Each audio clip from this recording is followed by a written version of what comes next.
Y'all couldn't hear me. Well, it's me. Nia heard me because she's on Instagram, but y'all couldn't hear me. All right, y'all. So we're not going to do that all over again. All I'm going to say is I am revmelissa. This is Morning Sip. SIP stands for Spirit in Practice, where we practice because practice makes progress. And if you need support, I am a spiritual life coach, and I support you in living life in joy, connected to your yes. You can reach me by sending a direct message on Instagram, Facebook, and I will connect with you so that we can set up some time to talk. All right? All right. Sometimes I don't have the comments open, so I don't see it until I go to say good day to you, Shay, and good day to you, Pamela, Miss Bliss. Thank y'all. Thank y'all for letting me know that y'all couldn't hear me. Yes, I think that's Linda from Colorado. All right, y'all. So I hope everyone had a wonderful weekend. I hope everyone, if you celebrated, on Saturday was Lunar New Year.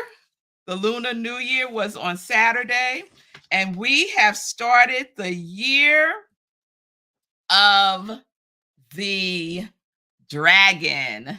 And not just any old dragon, it's the year of the wood dragon, the year of the wood dragon. So I just thought it'd be fun to let y'all know, if you were born in these years, that you were born the year of the wood dragon.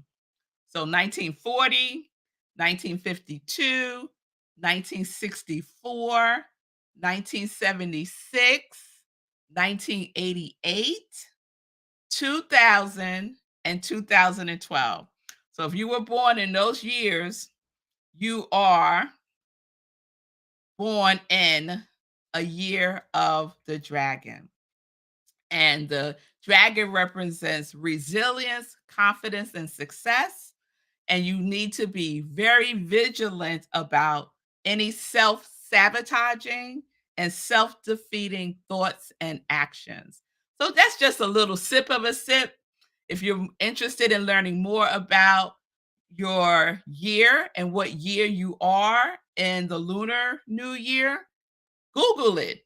Google it, and it will tell you. I was born in the year of the horse. So it's fun.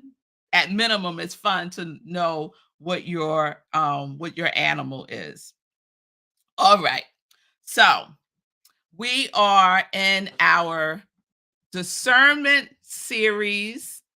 We are continuing with our discernment series that we started last week. And I started with sharing, of course, the definition. So as you recall, the definition for discernment that we're using is keen perception of judgment. Keen. So keen means what? Precise. It's based in wisdom, right? It's bold. It's keen. Yes? And the origin of discernment is to decide. To decide. So when we are discerning, we are making a choice, right, Stacy? Yes, we're making a choice. So we are choosing when we are in discernment. And so last week I started sharing the 7 qualities for an authentic discernment process. And I found this article on Xavier University's website. So I already went through the first 5, and I'll recap them really quickly. The first one is openness, having an open heart and an open mind. Generosity, having a generous spirit. Don't be stingy. Have a generous spirit, putting no conditions on the guidance you receive. So the generosity of receiving guidance, right? We're not putting any conditions on that. Number 3, courage. This courage is a big one for me as it relates to giving up control. So having a willingness to give up control and trust God. And you know, if you truly, truly trust God by the action that you take. You're not taking any action, go and see the depth of your trust. Because it's not just enough to trust and have faith, right? What does the verse say in the Bible? Faith without works is dead. I wonder if that is from the Bible. I think it is. Oh, anyway, nonetheless, faith without works is dead. So we take action, and it takes courage to take action sometimes. Four is interior freedom, right? Interior freedom is one of those seven that I like because it's all about freeing yourself. And what are you freeing yourself from? You're freeing yourself from the how. Because the how is none of your business. The how is God's business. God got the how, right? So you could free yourself. So interior freedom. Number five, a habit of prayerful reflection, right? And we could substitute a habit for a practice of prayerful reflection, right? And that really is, I love the saying that, yes, it's me, Nina, interior freedom, girl. That's one of my favorite ones too. I like the saying, I lost my train of thought for a second. I like the saying that prayer is talking to God and meditation is listening to God. So we can have a habit of prayerful reflection, a practice of talking to God, of reflecting, right? Through our meditation by listening to God, to reflect, to just take a moment and reflect. And reflection requires slowing things down, being still, going within. It's difficult to reflect when you're going a mile a minute, when your mind is all over the place. So, a practice of prayerful reflection on one's experience. And then today we're going to do six and seven. So, six is having one's priorities straight. So, I'm going to share a little bit from the article. Having one's priorities straight is number six.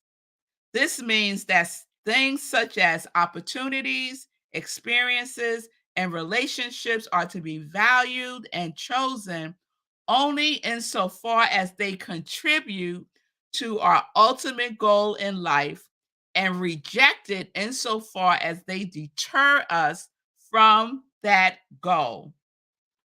In coming to a decision, only one thing is really important to seek and to find: how God is calling me at this time of my life.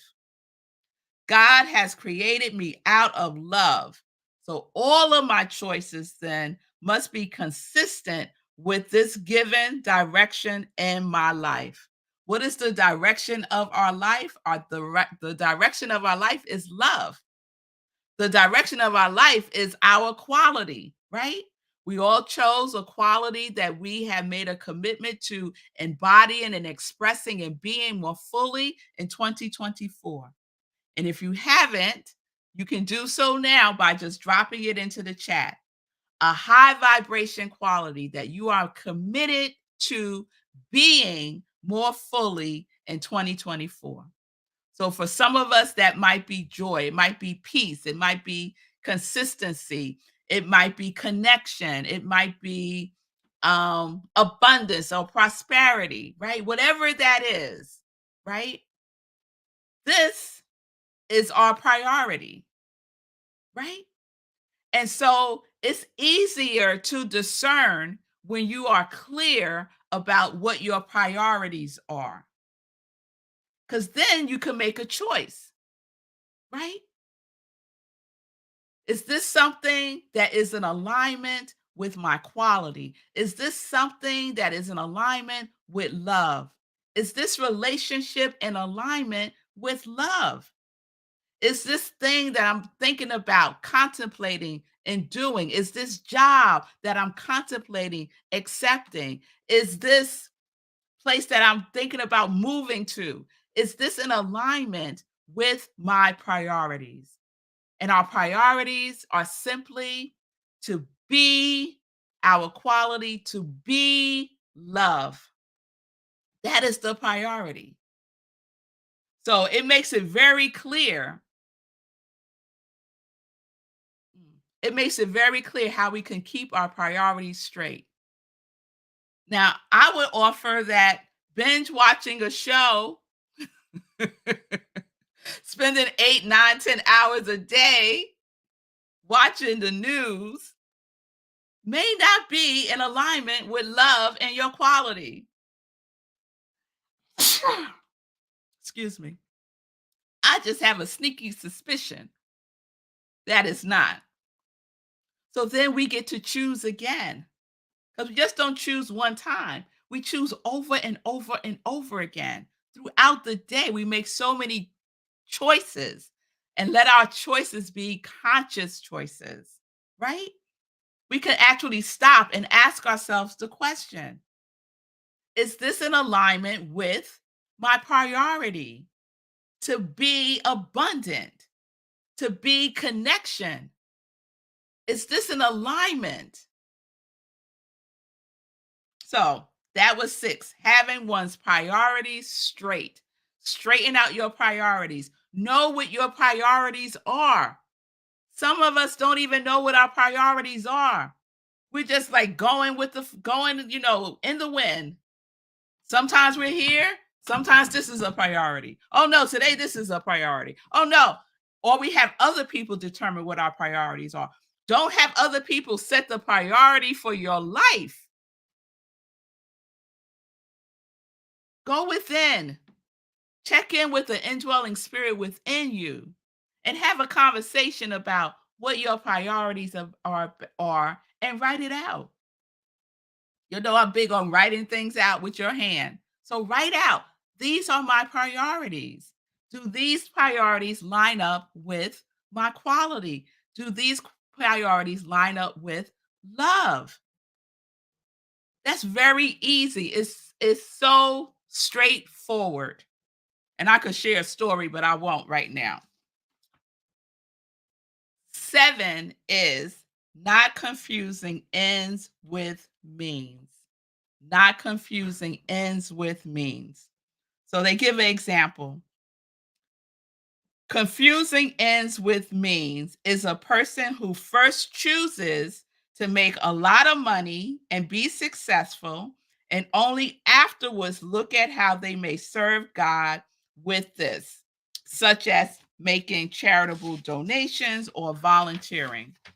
A person like this, in effect, puts God in second place, only wanting God to come into their lives after first choosing what they want. They mix up the order of an end and a means to the end, not putting first things first. And so 6 and 7 go together. 6 and 7 go together, right? Having one priority straight and not confusing ends with means. And what they both have in common is seek ye first. The priority is God. The priority is spirit. The priority is whatever your higher power is, whatever you want to call it. Your relationship with that which is within you, with creation, right? Seek ye first the kingdom. Seek ye first as the priority, not second, not after I get the things that I want, right? Seek ye first the kingdom of God and its righteousness, and all these things shall be added unto you. That's from Matthew 6:33. So we don't confuse the ends with the means. We don't go for the means, the end and the beginning and the middle and everything in between is seeking ye first the kingdom. And where's the kingdom? Where's the kingdom? The kingdom is within you, not far away, not in some distant land, not on another planet. It is within you. And this is the place of discernment. Discernment, yes, Stacy, is within you. You discern from within.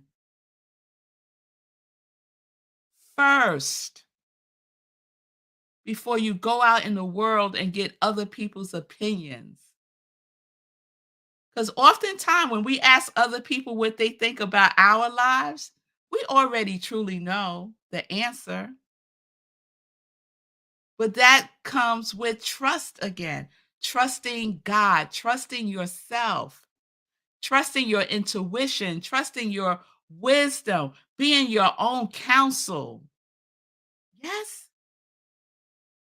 And that takes deliberateness to be deliberate about your relationship with the divine, with yourself, in all aspects of yourself to discern. Sometimes I ask little Melissa, girl, what should we do about this? What do you think about this? How does this feel to you? And then I listen to what little Melissa has to say. So the answers are always within us. We go there first as a habit, as a practice. Because what does practice do? Practice makes progress. So there you have it, the 7 qualities for an authentic discernment process. In a nutshell, go within.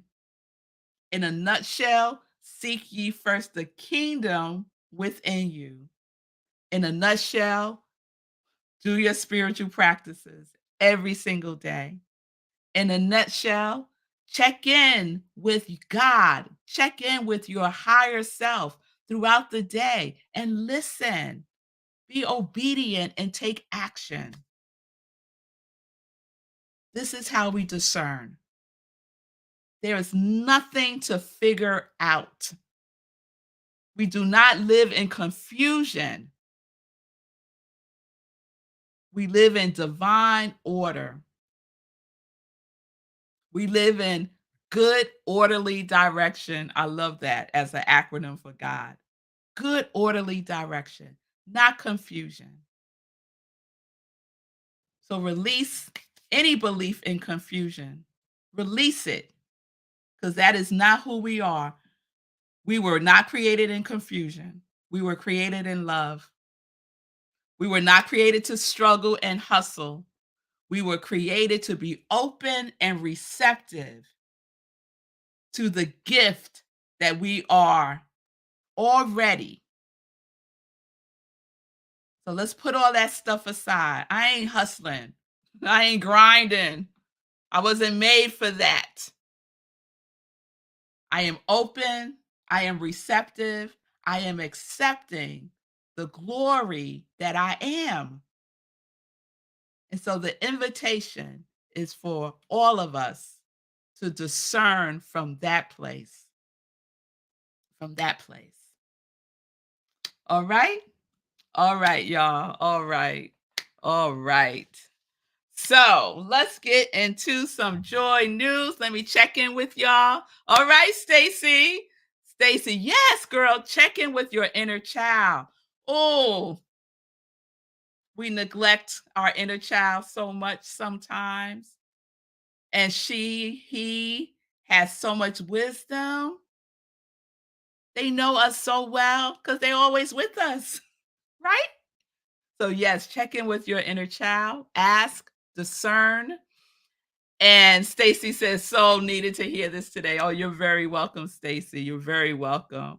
Hey, Lainey. Oh, my goodness. I could cry right now. Hey, Lainey. It's so wonderful to see you too, girl. I love you and I miss you too. You're very welcome, Shay. And thank you all for being with me live. Let's do some joy news real quick. All right, all right. So some joy news tomorrow, Wednesday at 7 p.m. At 7 p.m. tomorrow, we do our second book study session, and that is being facilitated by Eugene Holden, who is an amazing person. He contributes to the Science of Mind magazine. So we are doing The Big Leap by Gay Hendricks. It's not too late. You can still join. It's gonna this book study is staying open until tomorrow. So if you're interested, contact me, send me a direct message on Instagram or Facebook, and I will send you the recap of the first session, the recording of the first session, and the assignment from the first session. So discern and decide if this is something that you want to do right now. It's wonderful. We have a great group of people, and we're using the book, The Big Leap, and it's all about being clear about what stops you, right? Gay calls it the upper limit problem that stops us from moving beyond where we are right now. So it's wonderful. I'm really enjoying it. So please join us tomorrow, 7 p.m. Eastern Time on Zoom. You can go to rocklandcsl.org, click on Community Cafe, and the Zoom link is there. All right? All right. So that's all I'm going to share for today with Joy News because I have to run. But it's wonderful to be with you all today. Let's just take a breath.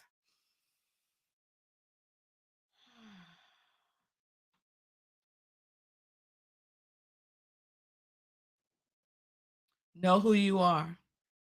Know who you are. And discern from that knowingness of the truth of who you are and whose you are.